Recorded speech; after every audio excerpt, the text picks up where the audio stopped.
নমস্কাৰ বৰ্তমান আপোনালোকে চাই আছে ভাৰত 24 আৰু মই নয়ন দাস বৰ্তমান উপস্থিত আছোঁ উত্তৰ গুৱাহাটীৰ মধুপুৰৰ ধূপৰ তলত যি কল উৎসৱ হৈ আছে এই কল উৎসৱত মই বৰ্তমান উপস্থিত আছোঁ আৰু মোৰ সঠিক হৈ দেখিব ইয়াৰে সামগ্ৰিক পৰিৱেশ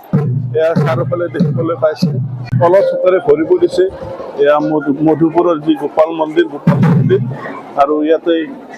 অজস্ৰ ভক্ত দেখিবলৈ পোৱা গৈছে ভক্তৰ ভিৰ দেখিবলৈ পোৱা গৈছে আৰু ইয়াৰে কিছু ভক্তৰ পৰা আমি কিছু কথা জানিব বিচাৰিম এই গোপাল মন্দিৰৰ যিটো পৰ্ব সেইটো বৰ ডাঙৰ পৰ্ব আমি ৰান্ধনি হিচাপে আহিছোঁ সেই দৰং কলিতাপাৰাৰ পৰা যোৱাকালি প্ৰায় ৬,০০০ৰ পৰা ৫,৫০০ৰ ভিতৰত মানুহ হৈছে আৰু ইতিমধ্যে আমি খানা পিনা বনাই আছোঁ গতিকে ভক্তগণ ৰাইজৰ তথা সকলোৰে প্ৰাৰ্থনা কামনা কৰিছোঁ হয় আৰু আমাৰ লগত আৰু ইয়াৰে উদ্যোক্তা আছে উদ্যোক্তাৰ পৰা আমি কিছু কথা জানিব বিচাৰিম নিশ্চয়কৈ আপোনালোকে দেখিছে যে এইখন থানৰ মাহাত্য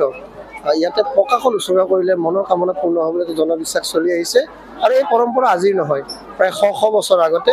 আমি ইয়াৰ অঞ্চলৰ গাঁওবাসী হিচাপে বা এই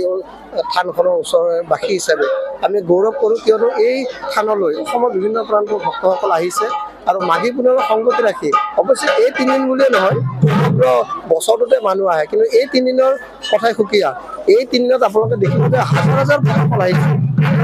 অসমৰ বিভিন্ন প্ৰান্তৰ পৰা লোকসকল আহিছে তেওঁলোকৰ এটাই ইচ্ছা যে ইয়াতে আৰু এটা বিশেষত্ব কি যে ভক্তসকলে নিজে ছিঙি ল'ব পাৰে অসমৰ কোনো এখন ঠাইত এনেকুৱা ধৰণৰ পৰম্পৰা নাই যে ভক্তসকলে নিজে ল'ব পাৰে এইবেলি এই পৰম্পৰা ৰক্ষা অসমৰ বিভিন্ন প্ৰান্তৰ পৰা ভক্তসকল আহিছে আৰু দেখিছে আপোনালোকৰ এই অৱস্থা কেনেধৰণৰ ভক্তই নিজে আগ্ৰহেৰে লৈছে নিজে সোমাই দিছে নিজে ছিঙি দিছে হয় আৰু মোৰ সতীৰ্থ দেখিব যাব ইয়াৰ সামগ্ৰিক পৰিৱেশ নান্দনিক পৰিৱেশ ভক্তৰে ভৰি পৰিছে এয়া উত্তৰ গুৱাহাটীৰ যি মধুপুৰৰ ধূপৰ তল আৰু লোকবিশ্বাস মতে ইয়াতে যি কল বান্ধিলে ইয়াতে মনৰ কামনা পূৰ্ণ হয় যেনেদৰে টিলিঙা মন্দিৰত টিলিঙা বান্ধে আৰু